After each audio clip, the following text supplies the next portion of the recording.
Welcome to Freedom and Glory, Tales of American Spirit, where we share inspiring stories of resilience, courage, and hope. Join us as we celebrate the people and moments that define our nation's values and remind us that even the smallest actions can spark lasting change. And here's your hosts, Liz Morris and Bill LeMay. Dwight. Thank you. I wanted to welcome you to the show. And you do have an inspiring story. And let's start with something really easy. And just tell us a little bit about yourself.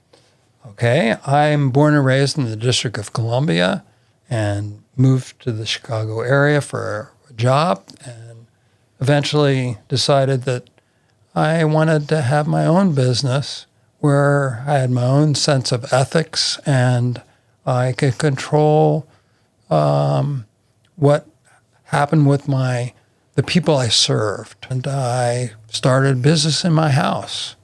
I really didn't know anything about what I was doing. Nothing. I had no preconceived ideas. But I did, as Liz referred to, I read a very small article in the Wall Street Journal about flag sales. This was right after the bicentennial. So I started my business in 1980. Bicentennial was in 76. And flag sales were booming, but I couldn't find a flag for my house. So I decided to try to get into the flag business and was refused by a couple of the major vendors because the Chicago area was served. I wanted to reach out. My former life as a hospital administrator, I was the writer. I created a small catalog and tried to serve not the Chicago area, but Illinois, Indiana, Iowa, just surrounding states. And then I began to get further and further out, away from the Midwestern states as time went on. Can I ask you this? No, you can't. Can't. Well then, Liz.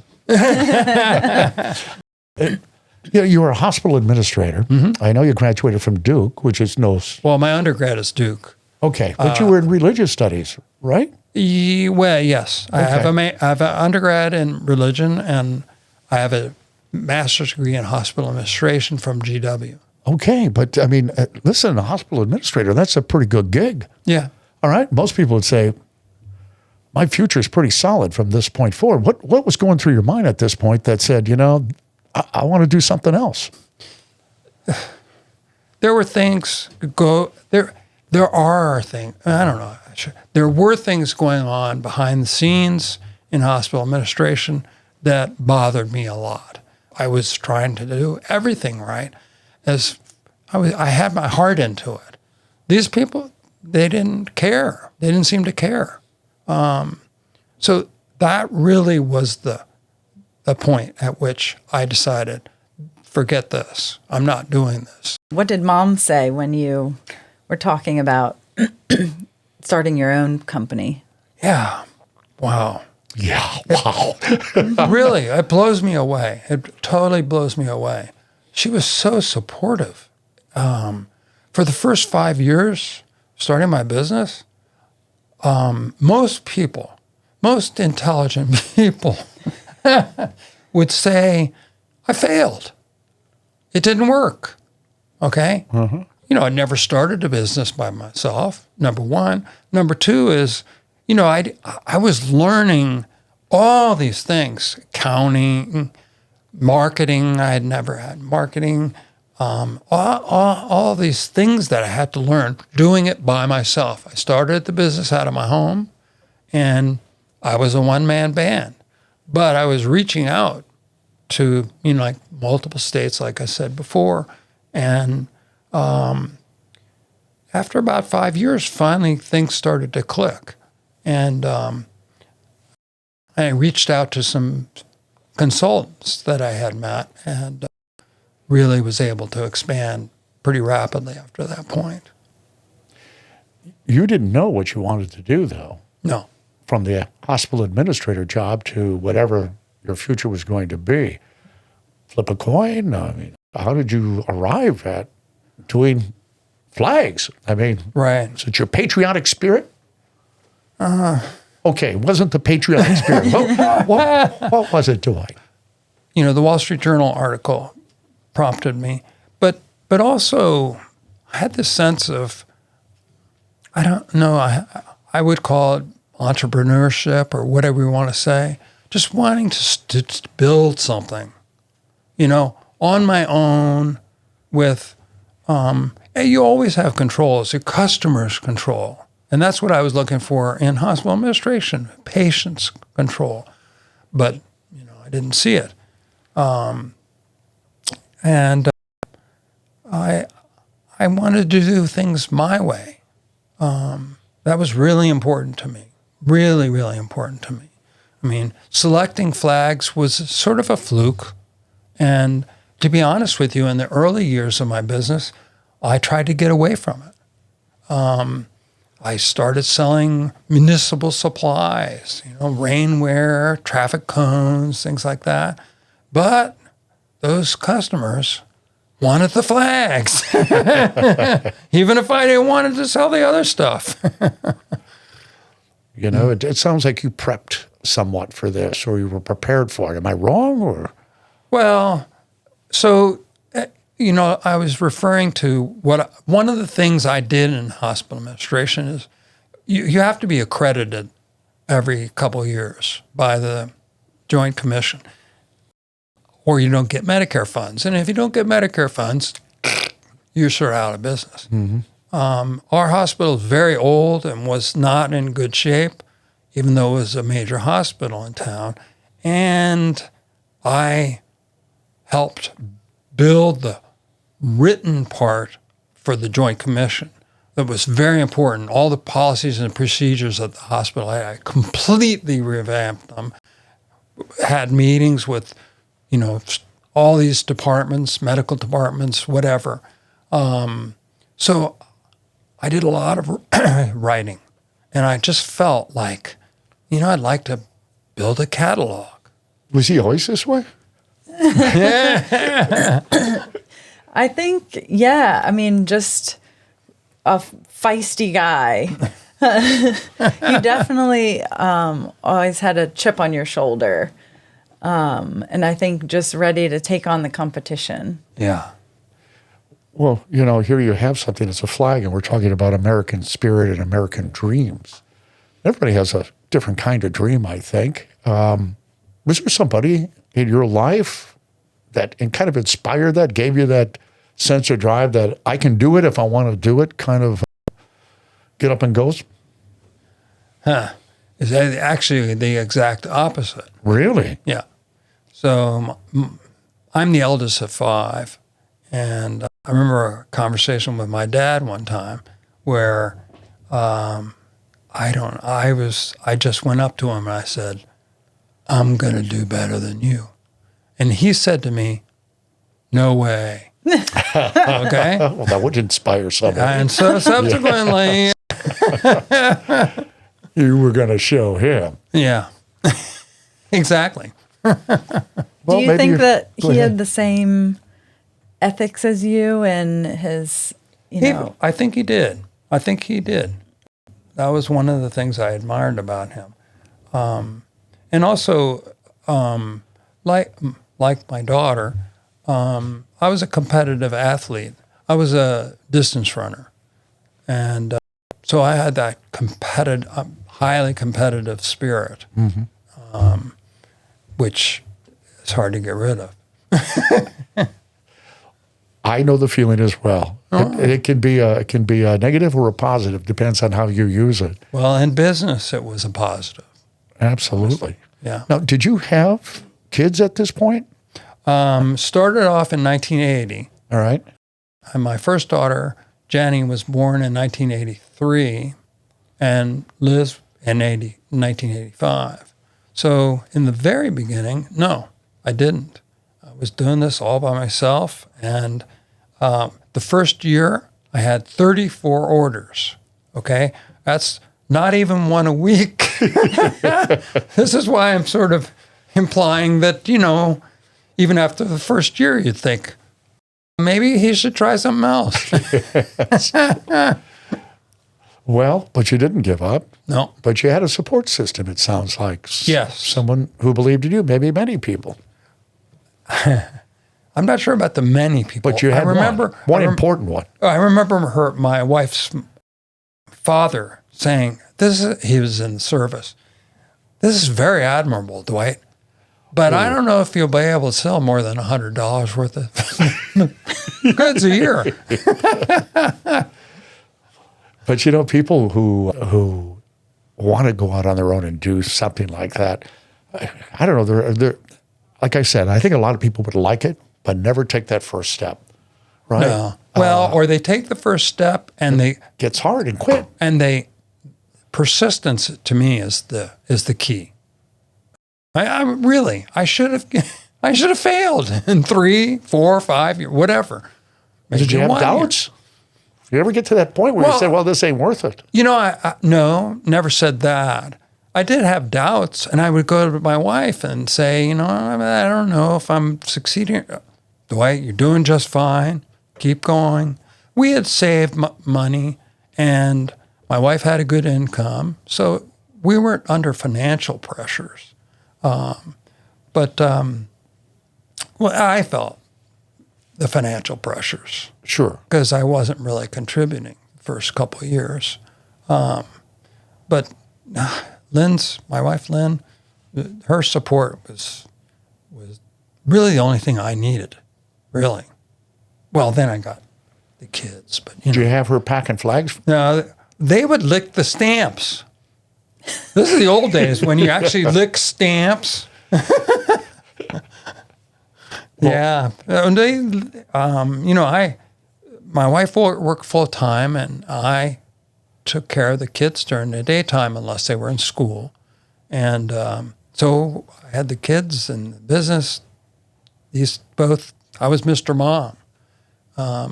Then when we moved down here to North Carolina, I had a place that wasn't in the house. And they would be in their little warehouse hiding in boxes and doing all sorts of cool things. We'll be right back. Every time you raise the Stars and Stripes, you're honoring the values that built this nation: resilience, determination, and the pursuit of freedom. Beacon Nylon U.S. flags are made by American flag makers who understand that legacy. Crafted with individually embroidered stars, sewn stripes, and bold colors designed to hold up under the toughest conditions, these flags are built to last. We're so confident in the quality that if yours wears out before 6 months, we'll replace it for free. Show your pride with a flag worthy of the ideals it represents. Order yours now at carrot-top.com/beacon. Would you call it your American dream? I mean, to do something like this on your own, build something was... Yes. That's what you... Absolutely. There were years where I was... After the first 5 years, there were years where I would double each year, revenues. And I was feeling wonderful. Oh, I bet. I mean, really, really pumped. Every day I'd go into work, I'd be like, what am I going to do today to build this thing? And then I remember I went to, very early on, I went to a meeting. No, I went to a supplier up in the Milwaukee area. And there were 2 other people from Oregon there who had all these rings on their fingers, and they looked really wealthy. Okay. And I'm pretty young. They're middle-aged guys who are obviously very sophisticated and whatnot. And I said to them, and first of all, the CEO of this manufacturing plant walked with me. Not with them. They would be behind us. Anyway, I finally said to these guys, wow, how many employees do you have?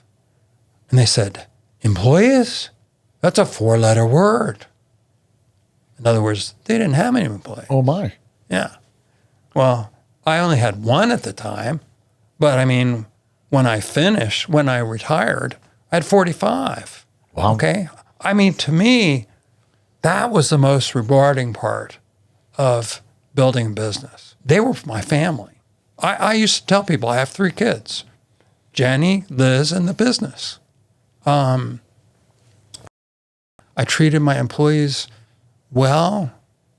My turnover was ridiculously low in an environment which usually is very high. I was very proud of that. I think from the beginning, that's what you had mentioned, that value that you didn't see at your old job, you wanted to create. Yes. What's that like? I mean, seriously, what's that like? How does it feel? Because those people depended on it. They came in, they had a paycheck. You provided something Right. to that group of employees. What did you feel inside? You had to be proud. Yes. I was very proud. I just felt good. I loved it. There's a real parallel to where I was in hospitals early on, or even at the end. I wanted to help people. I wanted to help these patients. I sincerely cared, okay? And my employees, like by, 10th year or whatever, I was making sufficient money that it wasn't a problem anymore. And so these were people who were, coming from rural parts of North Carolina. So I just felt really good about that. That may be one of the most significant things I had in building the business. For those who want to do what you have done, this is where you told me when we came in here, when you start to lose your hair like me and you, that's wisdom. Yeah, exactly. So impart some wisdom, would you, if you could, for those who are watching who have that same kind of burning desire and would like to do something. I mean, do you have any tips, any cautions you'd like to throw out there?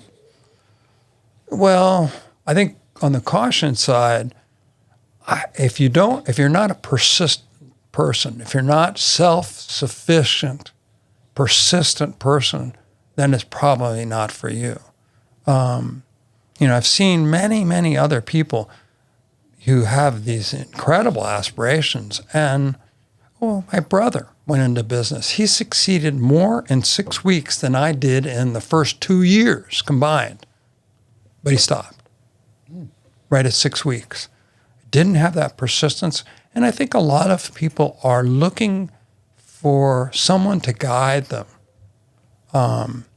not to be by themselves, or for that matter, even if they're hiring people immediately for, making the decisions. Say we're looking for people to make the decisions for them and make it an easier life, if you will. But for the entrepreneurs, ones that want to take the risks, and in my case, I upset the industry I was in. Okay, so that was another thing. If you're interested in, turning things upside down and trying them backwards, and you've got persistence, and man, get out there and do your thing. Can you talk a little bit about what you did to, disrupt the status quo? Yeah. So at the time, the industry was, I think retail in general was geared around geographical areas of expertise. I think Walmart was a big disruptor in this case. But prior to that time, it was small town, whatever, Joe Blow, mom and pop shops, or, bigger regional retail operations. I was involved with catalogs a lot. I just enjoyed looking at them. And I had this idea of creating a catalog for this industry, which no one else had. And So as I built the business, I remember going into a meeting one time. I just love this. As I'm walking into the meeting, I'm just like a minute late or 2 minutes or whatever. And as I'm walking in, they're saying, the problems with the industry are Walmart, Carrot Top, and then I'm like walking down the aisle. I'm so proud of myself. Oh, congratulations. Like I've disrupted the industry because I would get threatening calls. I remember I got a threatening call from a guy in Ohio. I'm in North Carolina. And this guy from Ohio calls and says, get out of my area. Don't send any catalogs over here. I'm saying, well, if I, at a distance, I'm just dropping catalogs and you're right there, I got news for you. You can undercut me price-wise. You can talk to them. You can do anything. Nope. No, you're bad. You're not doing things the way, it should be done. I wonder if he's in business any longer. I don't know. That's a good question. Seems like people like that don't stay in business. Well, I got news for you. Those two guys that I was talking about in Oregon with all the rings and all that, they're not in business anymore.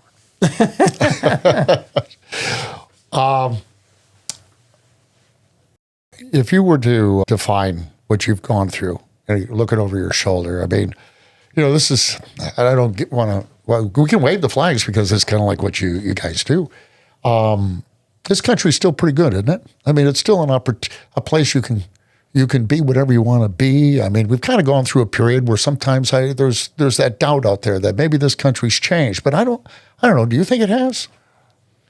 Well, no, I don't really think it has. I mean, we see this now. I built a small business, but a profitable small business, successful Would you do it business. Today?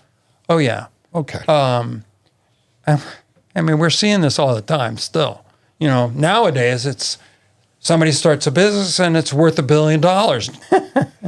So, it's just endless. It's endless. The capacity for the economy and for people who have ideas, ideas that are different or structured differently or whatever. Builds a better mousetrap. Unique, yes. Liz, you got to be proud of this guy. Yeah. Well, I'm proud of her. Yeah. Oh, yeah. Because she was such a good stamp licker, or? Oh, yeah. Well, yeah, she could stamp four stamps at a time. Four stamps? Yeah, standing on her head. Wow, that's incredible. No, ever since she's taken over the business, she's just been amazing. Really, truly amazing. And, I didn't build, the interesting thing is, as I was building the business, I never thought of what was going to happen, Mm-hmm. At some point I started to write things about, like if something happens to me and then sell the business this way or that way for my wife, instructions for my wife. But for Liz to take it over, to me, one of the ultimate success stories in business is whether you sell it or it goes to your daughter or son, is that second generation. If it makes it to the second generation, a lot of people say if it makes it past the third year, you're fine. Well, if it makes it to the second generation, to me, that's really a sign of progress. And for her to take it where it's gone, wow. Yeah. Well, you were definitely, an inspiration to that. I think just watching how hard you worked and how you went after your goals. I think, that's something I try and carry on. Yeah. For sure. Well, growing up, Liz, very competitive athlete, and she is I look up to her in Wow. many ways. He's my number one fan. That's good, though. Yeah. Tearing up a little bit. Hopefully this has been an inspiration for everybody who's watching, because it certainly has been for me. And I love stories like this, a life story, and it has a happy ending too. Yeah. Yeah, definitely. Dwight, it was a pleasure. Thank you for sharing your story Thank with you, us. Bill. I appreciate it. Thanks, Lizzie, Thanks, for having Dad. me. I appreciate it. Now we're going to jump into the takeaways from that interview. First of all, your dad is awesome. He's just you. an awesome guy. So there's a lot there. He had a lot to talk about. What did you take away from it? Yeah, I just loved hearing him tell his story. I just watched him growing up, jumping over obstacles, like taking on the competition, just all the hard work and determination he put into the business. That inspired me in sports and in my early career. And then when I took over Carrot Top, I really wanted to make him proud. He didn't, exactly come out and say this, but I think everyone is motivated, to support their family. And really, for my mom who had multiple sclerosis, he was really motivated to kind of build the business to a place that it could support her when she needed care. And I think just seeing that and seeing how people, leverage the motivation of supporting their family, that was just really inspiring. He was an inspiring guy. He seems, I think a couple of things you take away from it is it was a team effort, obviously with your mom. She played a very important role. And the pride and his eyes sparkled when he talked about you. Yeah. Taking it over, and that meant a lot. But I really love the fact, too, he values his employees so much that they become family. I think of anybody who's watching, it's if you have the desire, well, he's proof that you can make it happen if you truly want to pursue it. Now, you've taken over the reins. Yeah. So what's going on today? I mean, you still have 45 employees. What's going on? Well, we look a little different today. When I took over in 2019, I knew I really wanted to grow the business, and we spent some time looking at our systems and processes, looking at the team that we had. I knew I wanted to grow and evolve to kind of figure out, okay, what does the business look like now that I'm running it? How can I carry on his legacy, but also make it my own? And 2 years ago, we actually acquired another business, AmericanFlags.com. And that's been one of the first, kind of the next steps of growth for us. Just looking towards the future, starting this podcast, I think I want to try and get our name out there and talk about some of the values that are important to us of resilience and self-reliance and really the American spirit. And so I'm just really excited to work with you, Bill, and start to kind of get that message out. The American spirit, it's alive and breathing and well, and everybody can partake in it. And this is still the best place on the planet. If you really want to achieve something, you can. Now, the next podcast I'm very excited about because I love these veterans. Tell us about it. This is a 99-year-old? Yes. We have Mr. Dorma Holt. He's a 99-year-old World War II veteran. And he was drafted in, I think, 1944 in the U.S. Army. And he fought in the Battle of the Bulge. And he also liberated a concentration camp in Austria. Amazing. Yeah. So he lives in Burlington, and we'll talk to him next episode. After he started, he's a successful businessman. He's also a father. And he's really inspiring, so I'm excited to talk to him. Oh, I can't wait. Well, this was fun. Thank you so much for letting me be a part of it. And as I said, your dad's very cool. Thank you for listening to Freedom and Glory, Tales of American Spirit. We hope today's story inspired you to take action, embrace challenges, and pursue your dreams. To explore our collection of American-made flags and products that celebrate resilience and craftsmanship, visit us at carrot-top.com. That's carrot-top.com. Don't forget to subscribe, leave a review, and share this episode with others who appreciate stories of determination and hope. Until next time, stay resilient and keep your flag flying high.